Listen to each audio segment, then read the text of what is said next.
Hello and welcome to Mortal Kombat Online. This is Aaron Hallstrom.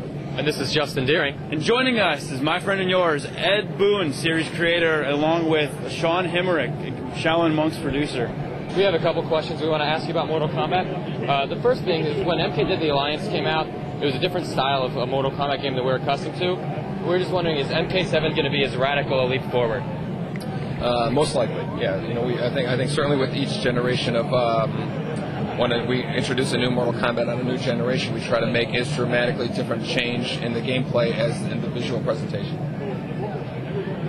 Is MK7 going to even be on the next generation of consoles? You know what? We are looking at current and next gen technology right now, so we haven't come up with a final plan, but we're looking at both right now. There's been a lot of talk with Midway acquiring the Unreal 3 engine. Do you have any plans of incorporating that into Shaolin Monks or into the next Mortal Kombat title? Graphically, I would imagine, I think Midway in general is going to be using the Unreal 3 engine, and, you know, I would imagine like a Shaolin Monks sequel or something would probably, you know, participate in that. So it's a little late to actually incorporate the Unreal Engine into Shaolin Monks at this point. Way too late.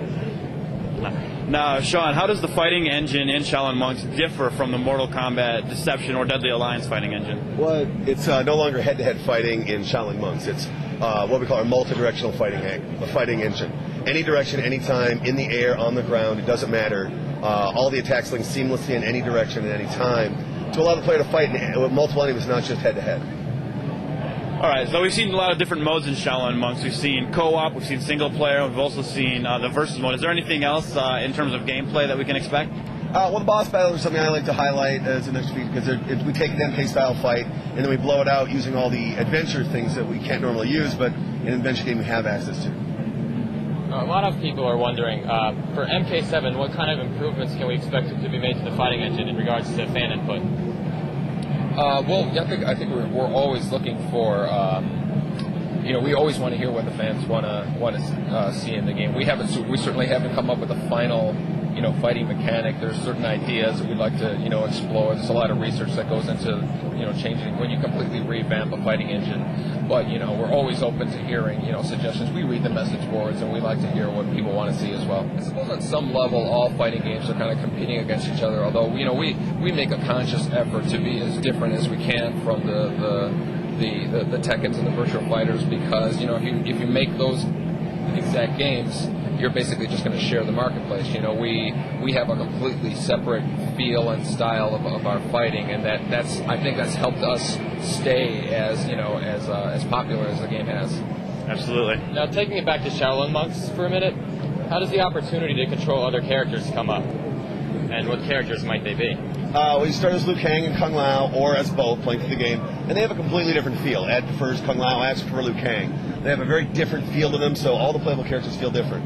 One of their playable characters is Sub-Zero, and it'll just play through the game as an unlockable or a secret. It doesn't have a separate story or anything like that. But they'll have all their own super moves, all their own upgrades. Now, obviously, the fans of Mortal Kombat have a special place in their hearts for the storyline. Now, what are you doing with Shaolin Monks in order to make sure that the storyline is consistent with what we've seen in previous titles?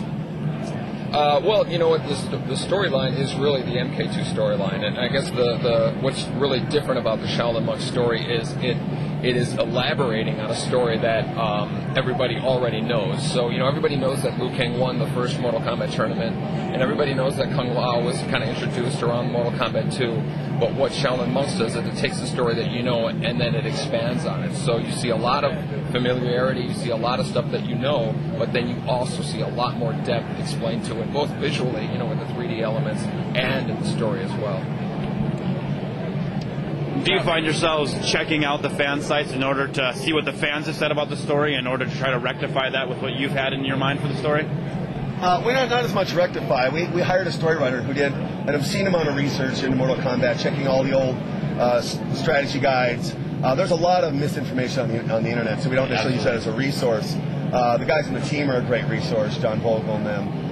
He did a ton of research. He wrote the story on many versions, and we would go through and like, oh, that can't quite be there, that can't quite be there. But we also tried to bring a lot of those secrets into the story, like why Katana is tied up in the background of Shao Kahn's arena and things like that. I've always wondered that. Good.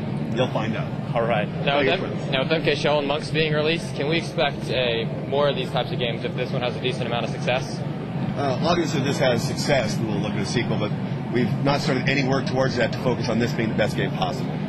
Yeah, I think in general, the Mortal Kombat games, we do want to expand them from not just a fighting game line, but also a fighting game and an action-adventure line. So you can pretty much tell your friends. Now, what can you tell us about the PSP version of Mortal Kombat Deception? Will it have all of the same features as the versions that we've seen on the consoles? At least, we would like to add, a new mode of play into the game. We'd like to certainly add more characters and what have you. But you're going to see the conquest mode, you're going to see chess, you're going to see puzzle combat, and you're going to see the fighting game, all at least those features in the game. And functional wirelessly, so you can play head-to-head. And it'll have the crypt and the content and all that stuff. Now, how about characters? Is it going to have all the same characters that are in the consoles? Goro, like Shao I said, Kahn? yeah, at least those characters. We'd like to. We're looking into seeing we can add even more. So we can expect to see Goro and Shao Kahn from the GameCube exclusive. Sure. Excellent. Can you tell us about what characters you were considering adding in as an extra? It's not in the game. I mean, we always go through a whole voting process of which ones do we want to have in there and what moves would be cool to add and all that. Will we ever see Rain again? Don't ask that. We'll cut all that out. All right, well, this concludes the Mortal Kombat Online interview. All right, thank you guys very much for joining us. We appreciate everything that you're doing. We look forward to playing Shaolin Monks. Thank you. Thanks a lot for your time, guys. Cool, play.